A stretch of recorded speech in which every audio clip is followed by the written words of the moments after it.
operationalize these in the cloud.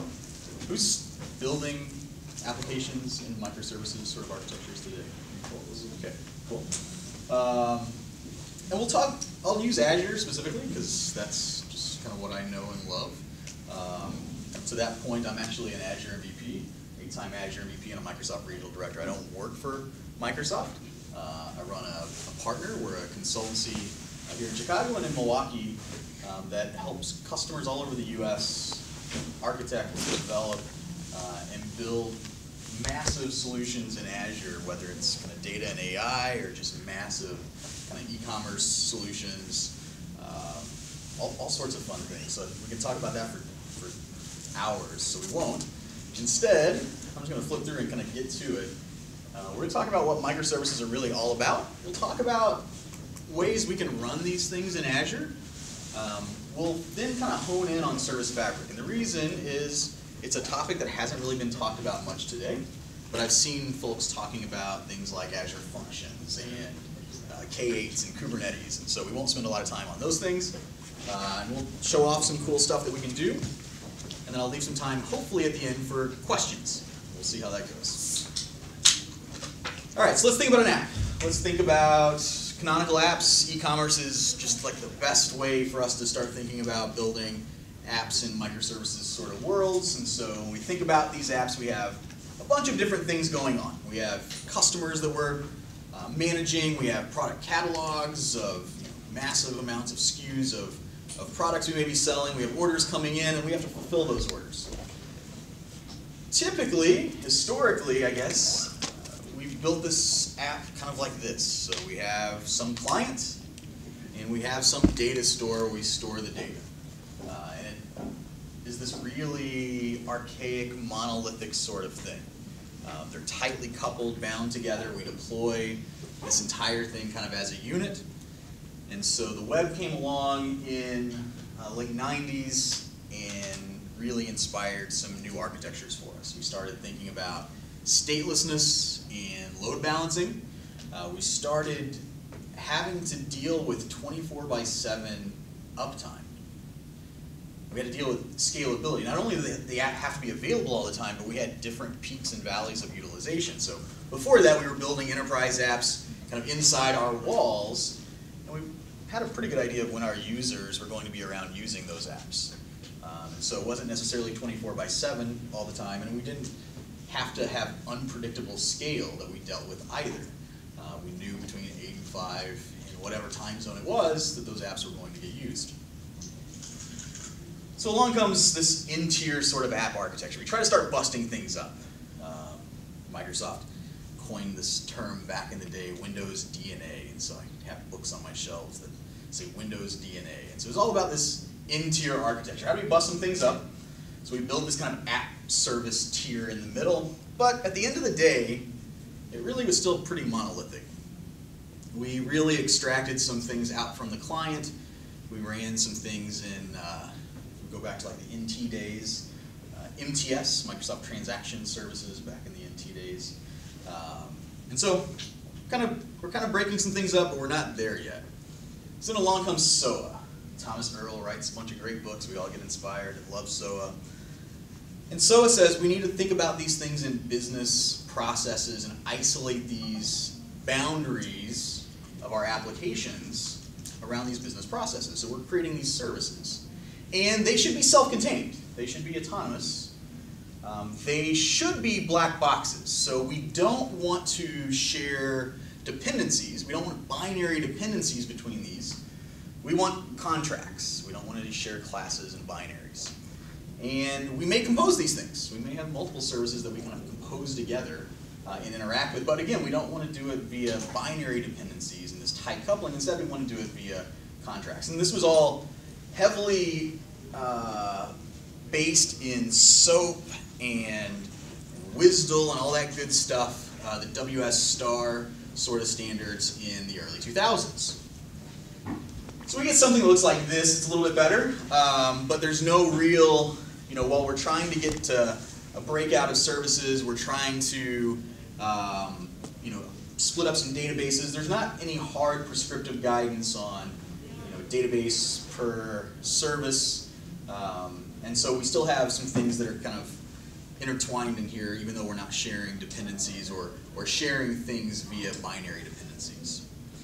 So then along comes the cloud, which is why we're all here today. And mobile. So don't forget mobile. This is really important here too. When we start thinking about the cloud, we think about infrastructure in a whole different way. We stop thinking about, I love all the photos that Uncle Bob showed us earlier, because those machines were super expensive. You didn't have thousands of them in racks and data centers. They were very much kind of a baby, and you treated them like pets. And we still do today. We treat infrastructure like pets. We care and feed for that infrastructure. We have redundancy built into servers. So a server is oftentimes the thing we want to be redundant in our own data center. So we have redundant power supplies, we have RAID arrays, just everything is redundant in the server, right? Because we don't want it to fail. Well, in the cloud, that model changes. And we actually expect failure in servers. We're okay with it because we think about redundancy at a higher level. We think about it at the data center or even the cloud provider across many, many regions.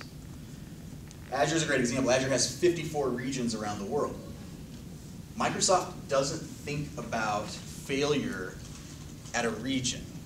So if you think about things like Bing or Xbox or Office 365, Microsoft's cool with an entire region falling off the face of the map and the globe, and the service will still run.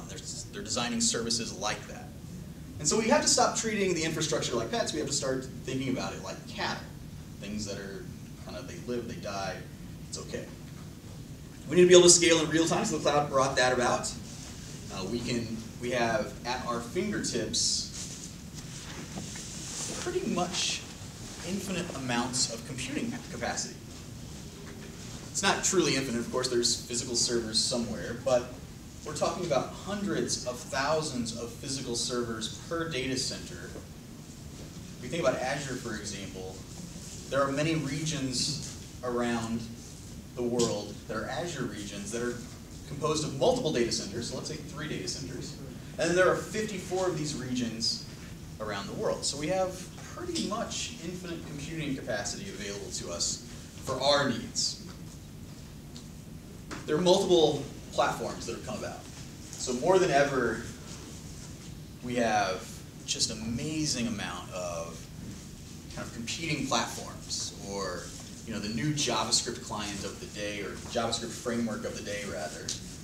That sort of thing is happening so much. There's just new stuff, and so the cloud makes it very easy for us to just have all these different things running side by side. Data platforms are the same way.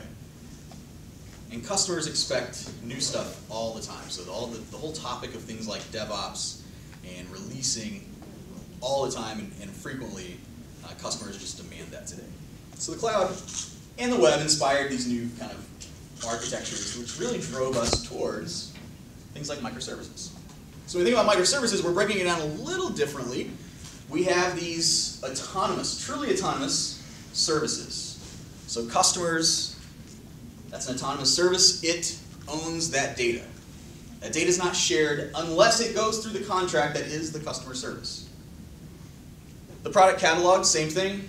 Orders, fulfillment, exactly the same. The other thing that you want to keep in mind here is mobile. I mentioned mobile is super important in this conversation too. And mobile is what really has driven us away from SOAP and towards things like REST. Because JSON in REST APIs is much smaller in payload than super verbose XML to deliver to all those mobile clients over very, very thin connectivity and broadband. So all this has come about, so that's how we think about microservices. So microservices, we boil it down, it's something like this. Small, autonomous services, self-contained, organized around business capability. When I think about microservices, I think about all the greatness that SOA brought, all the principles that were great from SOA, combined with REST, combined with the cloud, combined with DevOps. Now, does that mean that you have to have all of your services exposed as REST APIs? No, it doesn't. There are scenarios where it might make sense to have super low-level, TCP/IP bindings, and that's okay. But I think this is a pretty canonical sort of thing in general when we're thinking about microservices. Do you also need the cloud? You don't. So microservices is an architecture, and that's one of the things that's challenging here is marketing departments for technology vendors like to attach to whatever is hot and new that we're talking about. And so everybody has like a microservices platform, right? But microservices, it's not a product that you're buying. It's not frameworks and solutions. It's an architecture. It's important to split that up. And so you don't need the cloud. You don't need PaaS. You could run this on bare metal servers in your environment, but it's not an effective way to do that. The cloud makes a lot of these things so much simpler, and I'll show you that as well. And then DevOps. This is the one thing that I think is actually critical. So out of all three of these things, I think the other two you can get away with not having in your solution, but DevOps, I don't think you can have microservices architectures without great DevOps. And the reason is you are now adding lots and lots of independent deployments. You're splitting up your big monolithic application that was once just like an Xcopy sort of deployment into a bunch of different services that you might want to release frequently, because remember, the customers are demanding features all the time. So you have to have a great automated processes to do that. You have to be able to know what version of what is where, and has it gone through great kind of testing gates and it's been promoted across your environments well. You also, on the back side of DevOps, so DevOps is not just the deployment. We often think about DevOps as just scripting deployments, right? But there's that ops piece, right? How are we operating these services? When you divide all these services up, what you end up with is this distributed tracing nightmare. So somehow you have to take all of the logs from potentially all of these servers out there in the cloud running your services and load balancing these services, and aggregate them together and stitch them together in a way that makes chronological sense so you can debug what's going on. Because you're no longer, especially in the cloud world, going to be remote desktoping in or SSHing into an individual server, because we're not treating servers like pets anymore. Remember, they're cattle. So there's instances that come and go, and we don't care. So you're not going to find that one instance that's running this specific instance of this service that had failure to go pull logs off of. So I think DevOps is critical. So small, independent, loosely coupled services. The service is organized around business capability. The team should also be organized around the business capability. I'll talk about that in a little bit, in a little more detail. Each service is a separate code base. Could you get by with having one repo, and if you're a .NET developer, one big solution file with a bunch of things in it?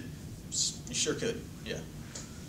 However, it's very easy for you to do a right-click inside your Solution Explorer in Visual Studio and take a project dependency, and now you have binary dependencies instead of using those contracts that are available. So I would recommend isolating these things up into separate code bases. Being able to deploy these services independently. I hear this a lot from customers. I hear, how do we test this microservices architecture? We have all these different services. I want to bring them up on my machine and do a test. And if that's what you're thinking about it in the wrong way. Do you want to test your application end-to-end in like functional scenarios that your users are going to be doing? Of course you do. There is a place for that. But on a normal, like routine and a normal test cycle, if we're thinking about continuous integration, we should be testing the contracts, the inputs and the outputs, the expected behavior of the service in isolation so that it is deployable in an independent way. not thinking about the monolithic application, the composition of all of those services. Each service is responsible for persisting their own data in their own state. They communicate with each other via well-defined APIs and contracts. We don't care about the tech stack. I'm a .NET guy at the core, and so you'll see me slinging C# and doing a lot of .NET dev. But it could be Java, it could be PHP, it could be Python. In fact, that's the beauty of it. We have these contracts, these REST HTTP APIs. Everything can do HTTP. The old mainframes can do HTTP. Mobile devices can do HTTP. IoT embedded devices can do HTTP. That's the beauty of having that REST protocol at the edge exposing our services. As a result, we can choose whatever tech stack makes sense for the service. So if we're doing something where there's existing libraries in Python, it's just so much easier to use Python to go screen scrape, for example, because it just is. We can build that service using Python. Anybody like building screen scraping services? Yeah, that's great, right? The services are clients, and you have to design with failure in mind. So we want to think about the failure of these services and how we compose services, because it is like a weak link sort of chain. If we have a composition of a bunch of different services, if something goes down in one, what do we do as a whole? And we need to be thinking about evolving those services over time.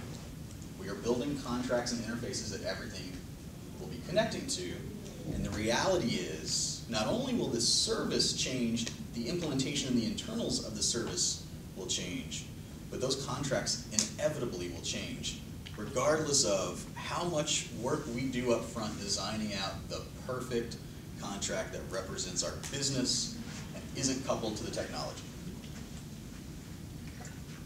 So think about versioning those and how we evolve those over time. Domain-driven development, if you're familiar with all of the DDD stuff, this is along the same lines. Bounded contexts, request-response patterns for HTTP, for example, web APIs, and event-driven messaging architectures. All these are great design patterns for you to know and understand because it goes right into building these microservices. Now, in Azure, there are a bunch of ways we could build microservices and deploy them. Who's using Azure? I wanted to hear a guy who's just in here talking about the awesome revolution or evolution that's occurring at HCSC, and I wanted to hear him say Azure. So I had to ask the question, what platform was that? Because I knew it was Azure. There's a bunch of places we could run these services in Azure. I have a little bit of bias, and I think Azure is a phenomenal cloud platform. Are there great cloud platforms out there? Sure, AWS is a great cloud platform. In a lot of ways, they're very similar, especially when you're looking at infrastructure. We all have servers running in the cloud that we're paying for on a hourly basis, on a per minute basis, whatever that may be. But Azure has some cool things as it relates to platform as a service. And so Azure has Azure Functions, which is really came after Lambda, so AWS was there first. Azure App Service, so Functions is a serverless service in Azure. We've heard people talk about that already today, actually 2 sessions today. Azure App Service is really like a web server as a service. You could run both Windows servers, so you can think about IIS as a service where you don't have to manage the service, or you can run Linux and run containers in Azure App Service as well. Service Fabric is really a service that is an interesting beast. Anybody using Service Fabric or have played with Service Fabric at all or familiar with it?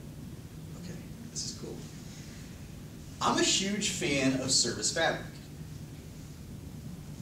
Service Fabric is not the most simplistic place to run your services. So I'll just tell you that right now. It's not, I wouldn't encourage you to go out and roll your entire solution using Service Fabric unless you had a need for it.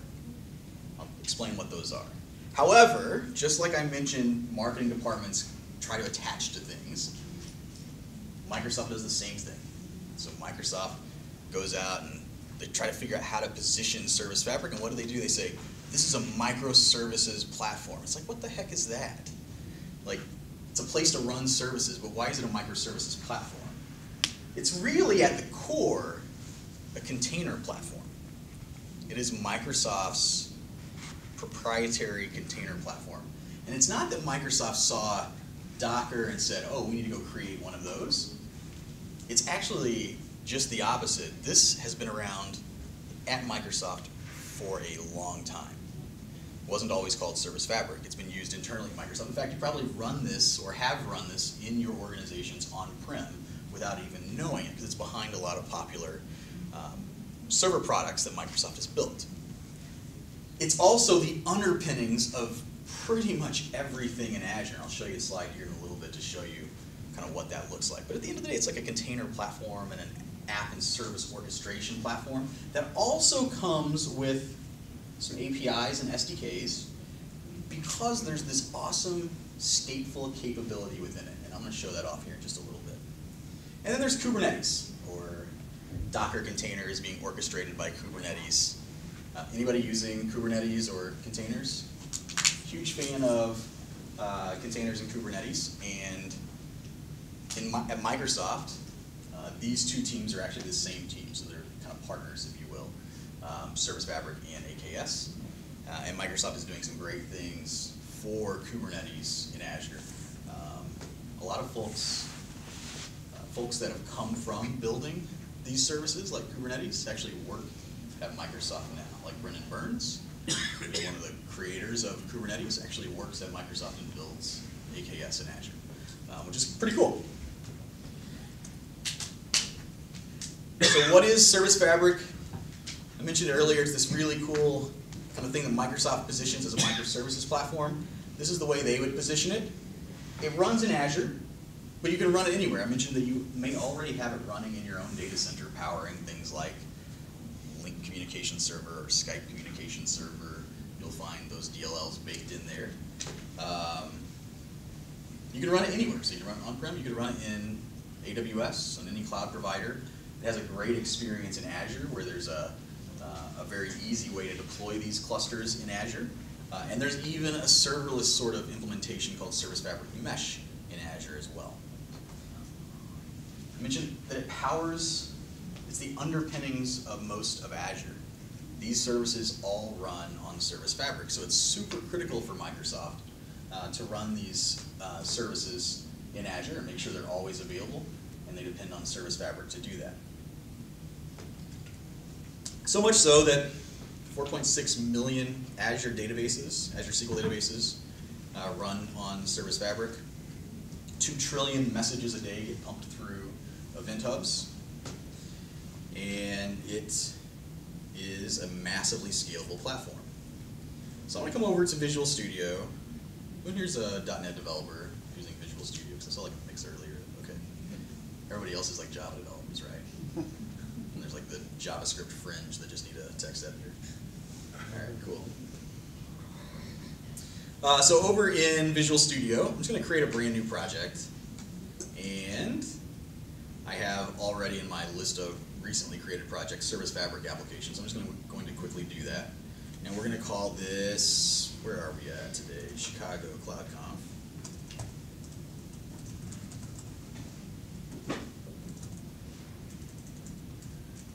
And let's create this thing. We're going to create a service. We have some options. So Service Fabric is this platform where you can run and orchestrate your microservices. You can run stateless services in Service Fabric. So I could build a web API in Service Fabric that's just doing, HTTP request response sort of stuff. It's overkill in most scenarios for that. There are tons of other places to do that. I could build a service in Service Fabric that is responding to messages in a messaging bus, or events in a venting system. Again, there's other places I could do that. Azure Functions, App Service, Kubernetes. It's overkill for that. The thing I can't do anywhere else are these stateful services. And a stateful service in Service Fabric is just like it sounds. what you end up with is a cluster of nodes that make up a service fabric cluster. So you have an odd number of nodes, so we have a good way to vote for quorum. So we'll say, let's create 5 nodes. Across those nodes, memory is replicated and partitioned across those nodes. Service Fabric knows how to route us to retrieve that memory, route our requests to a node to retrieve the memory. And what you end up with is in-memory state replicated across those with our compute sitting right next to that. So a lot of the advantages of using something like Hadoop for doing big data analytics, you get this now for your compute services. It doesn't have to be .NET either. I could go write Java here as well.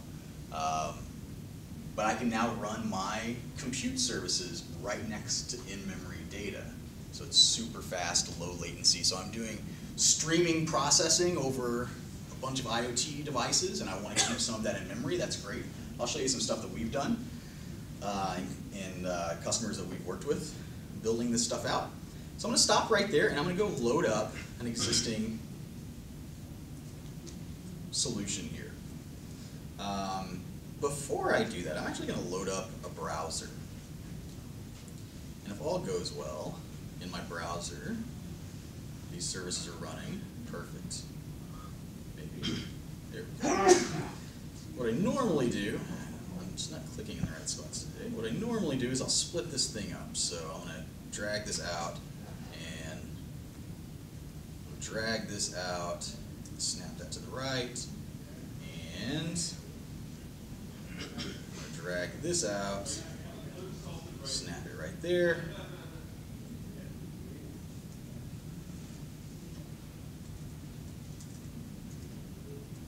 All right.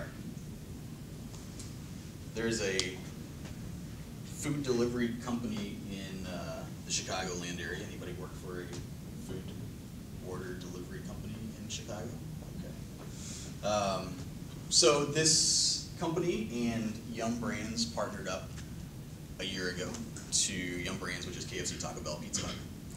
Partnered up a year ago to enable light up KFC and Taco Bell delivery for all of the restaurants nationwide. If you think about a company like KFC, they are not normally IT or technology driven and heavy. They're focused on restaurants and serving food with great quality and all that sort of stuff. And so, sure enough, they needed some help. They actually hadn't built anything like this in sort of a digital way. They hadn't built any public-facing stuff. They rely on vendors, even for point-of-sale systems and stuff like that. They have vendors that they work with that deliver on that. So in KFC scenario, they have franchises all over the U.S. They have franchises all over the world, in fact. But we were just focused on U.S. And thousands of stores across the U.S. They're franchisee-owned. And in a lot of cases, they have very archaic technology deployed out to these stores for point of sales. So archaic is maybe a bad word, but it's certainly dated. It's not designed with this sort of food delivery scenario in mind. Now, when you take on a project like this, you really don't want to have to tell all of your franchisees, hey, by the way, we're going to light this capability up for you, but you're going to have to invest $100,000 in new equipment for each one of your stores. So that's not really an option. So they came to us, we retrofitted and made it work with all of their point of sale systems, using IoT devices in their stores, so communicating back and forth with their IoT, or with their point of sale systems through IoT devices, as well as building out microservices to deal with all of the aspects of this. So think about menus, think about the order actually taking place, the fulfillment of the order, all of the processes that happen in here, whether the store is actually available, so kind of health checks on how that thing is functioning and all of that. I'm going to just run through, I'm going to go back to slides real quick because I want to show you kind of what this looks like. The architecture, I think, is actually pretty interesting. And I'm using this as an example. It could be anything. In fact, we have an another customer in the coffee business that we're working with, doing a very similar sort of thing.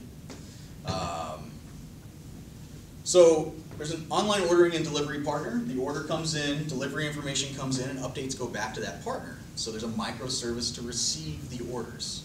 At the end of the day, we're trying to get this thing all the way over here to deliver tasty fried chicken to customers. So we receive an order. We want to get off the wire as fast as possible. So we don't want a bunch of like heavy processing going on there. We want that processing to be resilient as well. So we take that order, we hold on to it, and we say, yep, we've got it. We'll let you know how it goes. So we have a process, another service in the background that processes that order. We receive the delivery information, we process the delivery information, we dispatch the delivery and the order information to the stores. That IoT device sends status back, lets us know how it's going, and we update the delivery partner. This all runs in Azure. When we started down this path, I mentioned earlier, there's a lot of places we could run these things. We actually run the APIs, the web APIs, the webhook receivers. We run those in Azure App Service. We could have run them in Azure Functions. But it's important to understand the difference between Azure Functions and Azure App Service. They're built on the same technology at the end of the day. The core of both of those are the same. The difference is how they're operationalized. So Azure App Service, you're asking Azure to give you capacity dedicated to you. You have to control the scale, so you have to tell it if you need more capacity, you have to set up the parameters for that to auto-scale or just instruct it to add more capacity. But it'll take care of load balancing and copying your code across all the instances and all of that. But it's your dedicated capacity. Azure Functions exists to solve this massively scalable scenario where you may have a burst of performance need and demand, and it will scale massively and process it all in parallel. And it also has this beautiful kind of programming model built in where you just kind of declare some things and annotate your code if you're a Java developer to say, hey, go retrieve some stuff from here, go output some stuff over here, and then here's just my business logic that I care about in the middle. So that's Azure Functions. The problem with Azure Functions in something that needs to be predictable is it's not predictable. It could be a few seconds for Azure Functions to kind of warm up, if you will. And if you have some initialization logic that needs to happen, like connect to a secure key store to go grab some secrets and stuff like that, you're adding time in there if it's trying to warm up and create something that's not in memory already. So Azure Functions is designed to be a pay per kind of consumption, like a true pay per consumption, pay per use sort of service. It's a serverless offering. But there can be some latency in there in spinning it up. So it's really great, though, for these background processes. Because you don't care if it's a few seconds off generally. We're not doing like real-time trading here. It's okay for it to be a few seconds off. The APIs need to be responsive. We need to provide that feedback back to the users. But the things that are processing messages, they could take a few seconds of latency of warm-up, and that's okay. Order comes in, gets processed. We save it out to Cosmos, too. So we want to update an order and manage an order over time. And so we save that data out to Cosmos after we run the processing logic on it. Now Cosmos, if you're not familiar with Azure, Cosmos is a data service. It's a database, but it's not like your Oracle SQL relational database. It is a NoSQL multi-mode database platform. The way we use it is to store JSON documents. You could also use it with a Mongo API, you could use it with a Cassandra API, you could use it with a Gremlin GraphDB API. Again, it's that multi-mode NoSQL database. It's super interesting. It's also like infinitely scalable because it's partition aware, because when you create Cosmos databases in collections, you tell it how you want to partition the data. So you just tell it on this document, this key represents a partition, and it will go behind the scenes and manage and partition the data across as many nodes, physical nodes behind the scenes as you need to store the data, so compute size, and also to respond to queries. It also does that on a global scale.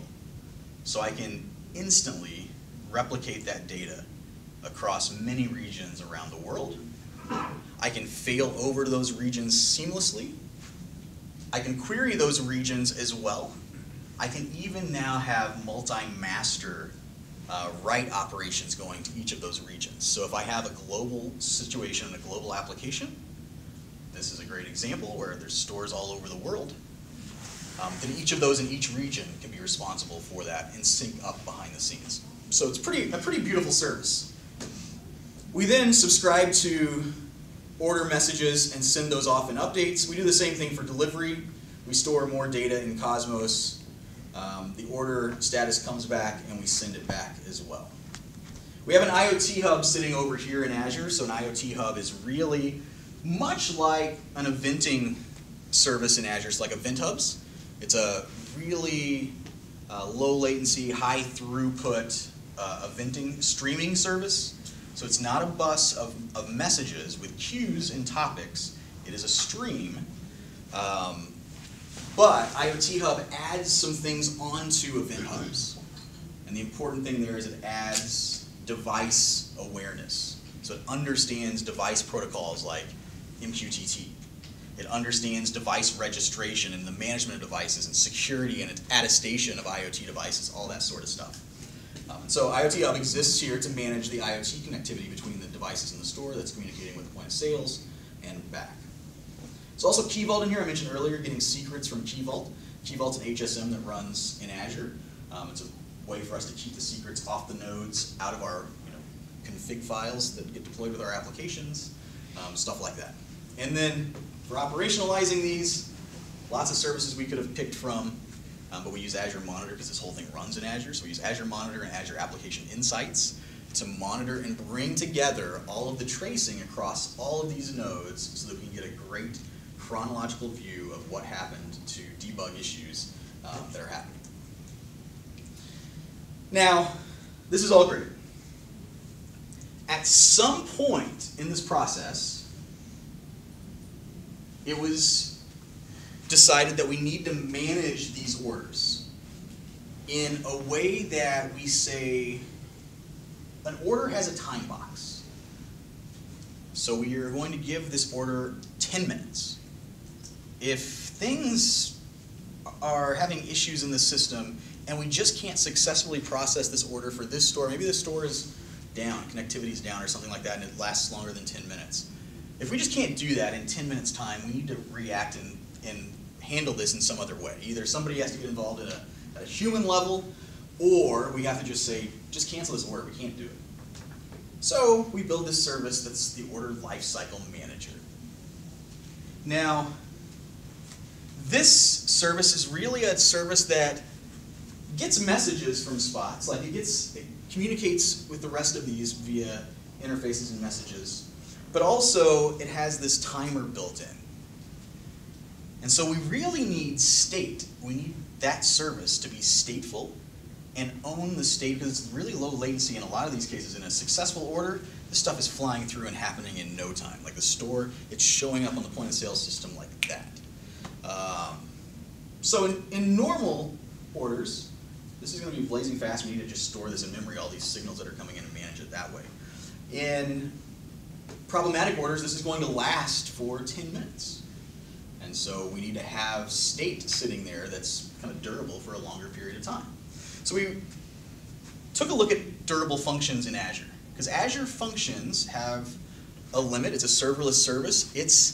The idea of Azure functions is that you're going to be in and out in no time, and 5 minutes is the maximum lifetime of an Azure function. So that just doesn't work. But the Azure team built an extension to Azure functions called durable functions. They use the durable task library, the durable task framework, whatever it's called, to extend Azure functions to make it synthetically stateful. So behind the scenes, it's persisting data to storage and stuff like that. But synthetically, it's acting like a stateful service, and we are using it in an actor model sort of way. So we have an actor. If you're not familiar with this idea, think about a bunch of different things running in memory and actions happening to this. So in this case, an order is an actor. There's a bunch of these different pods or just dots running inside of this bigger service, this lifecycle manager. Each one of those is an actor, and events occur and affect that actor. So it's like a state machine, if you will. So we tried to use Azure functions like that.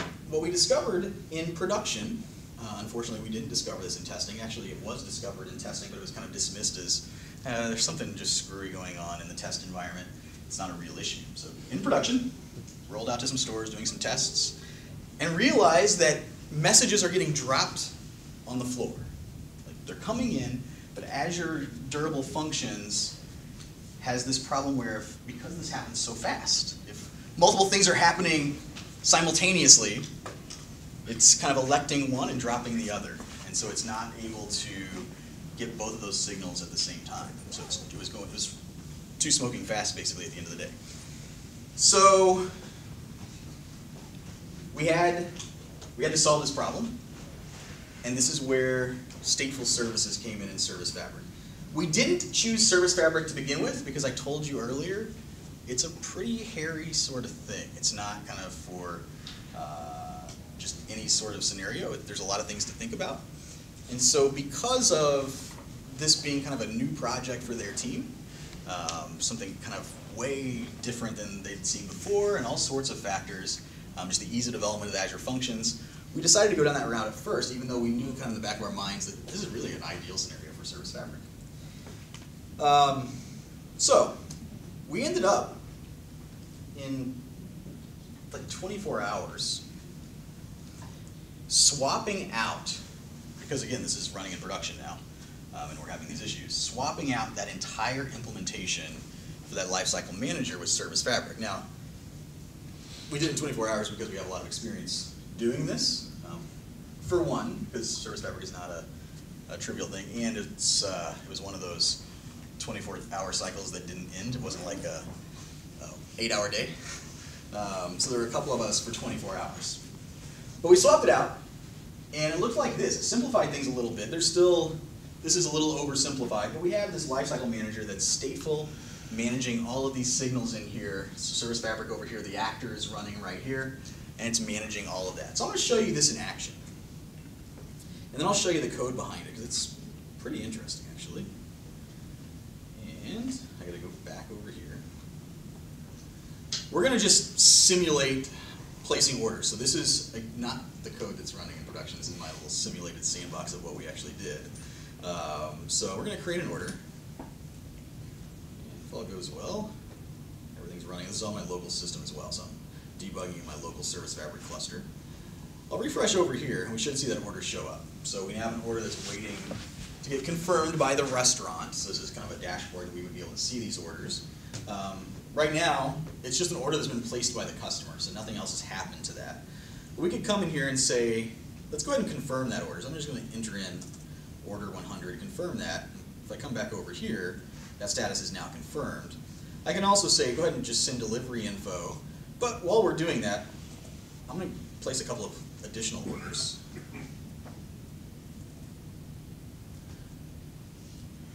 Now over here on the right-hand side, what we have are 4 different actors. So remember those instances of those stateful services running in memory in Service Fabric right now. So my stateful service has this data sitting in memory. It'll live there, it's stateful. It's shared across all those nodes. So imagine if this were 10,000, 100,000 orders, shared across those nodes in partitions so that memory never goes down, but it's blazing fast. So that's the whole beauty of Service Fabric here. And I can update these over time as the orders change and that sort of thing. If I go back to Visual Studio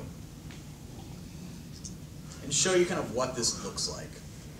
This is the application that gets deployed. Now in this case, we've bundled up a bunch of services just for demo purposes because it's easy into one big deployment. So I have this one big application that I'm deploying, which has a bunch of these services. But I have these individual services I could deploy as different applications even. I want to look at how we get orders in and what we do with them. So we have extracted all that out into a separate library.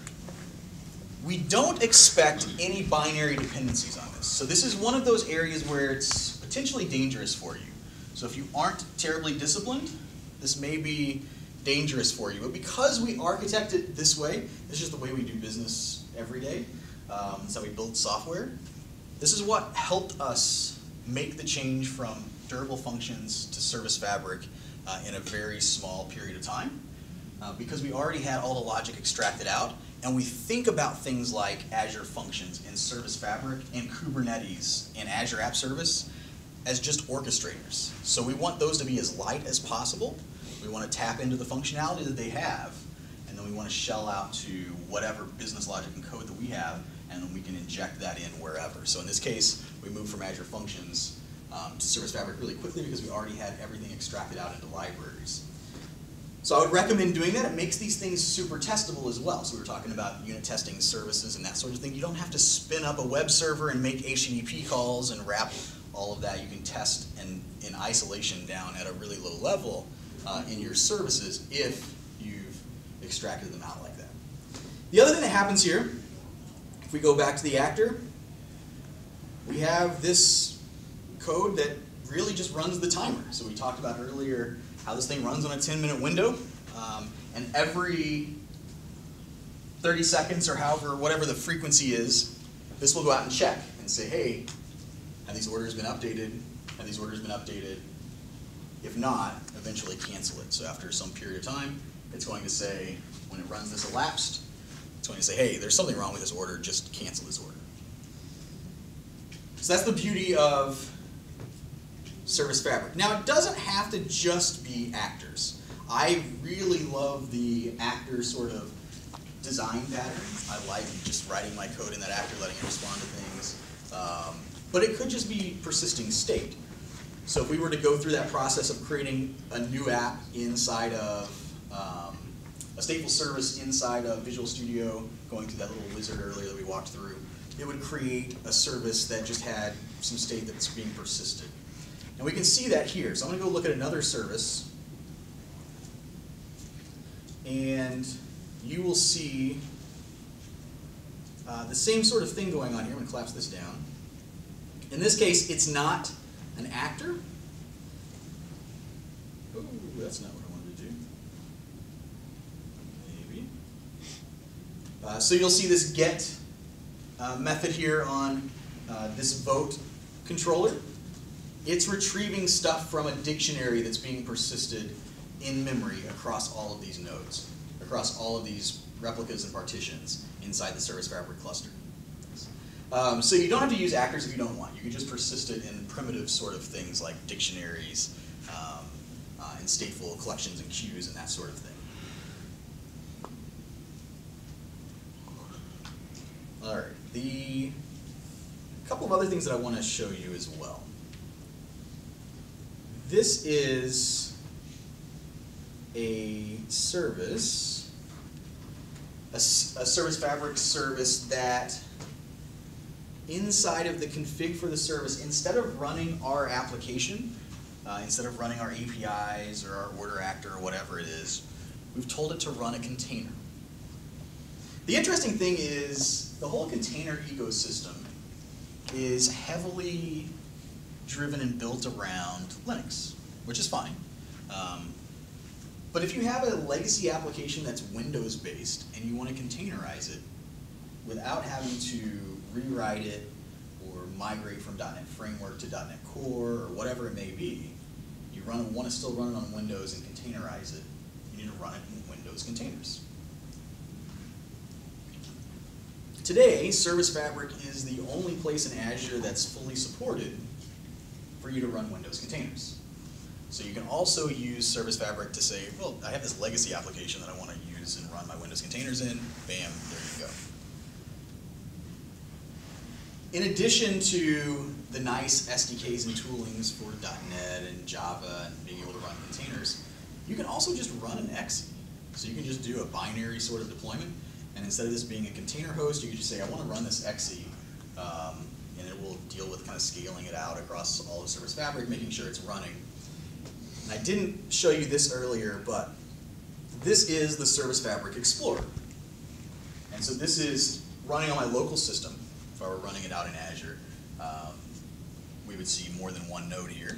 But for my local development, there's no reason for me to try to emulate that whole 5-node cluster quorum business. I'm just trying to run it and test it. So I have one node. I have multiple applications we see over here that are running. There's that QSR order delivery application we were just looking at.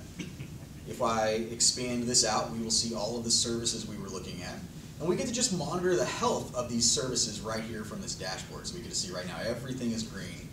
But if we had a multi-node cluster, I could start killing off the nodes of this cluster, and we'd start to see things enter a warning state, and maybe even an unhealthy state if we really killed off some important things like the system services, for example. You can also see, I mentioned how it partitions and replicates that data, so we see the multiple partitions over here and the replicas, and it shows us the health of those. If we expand this out a little bit, we have our order actor service, and you will see for our actor we have a single partition where our data is stored, and we can roll down and see the replicas. Again, we have one node that's running this, so there's one replica of that. But Service Fabric will deal with moving that data around across those nodes and routing us to the right location for that service. So when we told it earlier that we wanted to connect to the order actor service, that's hitting Service Fabric, it's routing it to the right IP address basically internally. So pretty slick. All right. I briefly mentioned containers. There's also another session I saw on K8s in here. But you can run containers in other spots in Azure too. Besides Service Fabric and Kubernetes, there's Azure App Service where you can run containers. You can run containers in just kind of primitive Azure container instances. You can run on a low-level VM if you wanted to. And then Azure Batch has support for containers. I mentioned there's a kind of a PaaS or serverless sort of offering of Service Fabric as well. In this model, we are deploying a cluster of VMs. A lot of the management of that is kind of handled for us in deploying all the kits and stuff like that because it's Service Fabric VMs. But there is a platform service and a serverless sort of offering called Service Fabric Mesh. I would tell you to be a little careful. I wouldn't go like crazy with Service Fabric Mesh. It's in preview right now. It's evolving, and that's the reason I'm giving you that word of caution. It will change. It will break your stuff, and you will have to figure out how to migrate it. So don't go adopt this preview stuff and roll it out in production because you'll be cussing me later. So the important thing, though, is they're breaking up some things. They did some really cool things in Service Fabric Mesh. They built this really cool declarative model to describe your applications and services. So they're breaking that out into its own thing, because it really has nothing to do with Service Fabric. In fact, most of what they did in Service Fabric Mesh has really nothing to do in Service Fabric. It's just that team that built it, and so it came along with the Service Fabric moniker. So that whole declarative model for describing your applications and your services will live on in some other form, and you'll get to deploy those applications to a bunch of services along with Service Fabric. But what Service Fabric Mesh really is this really cool control plane with Service Fabric clusters underneath that things like Azure Functions in the Linux version of Azure Functions actually runs on. So in addition to Azure running on Service Fabric, it's also running on a platform service version of Service Fabric, Azure Functions in the Linux mode being one of those.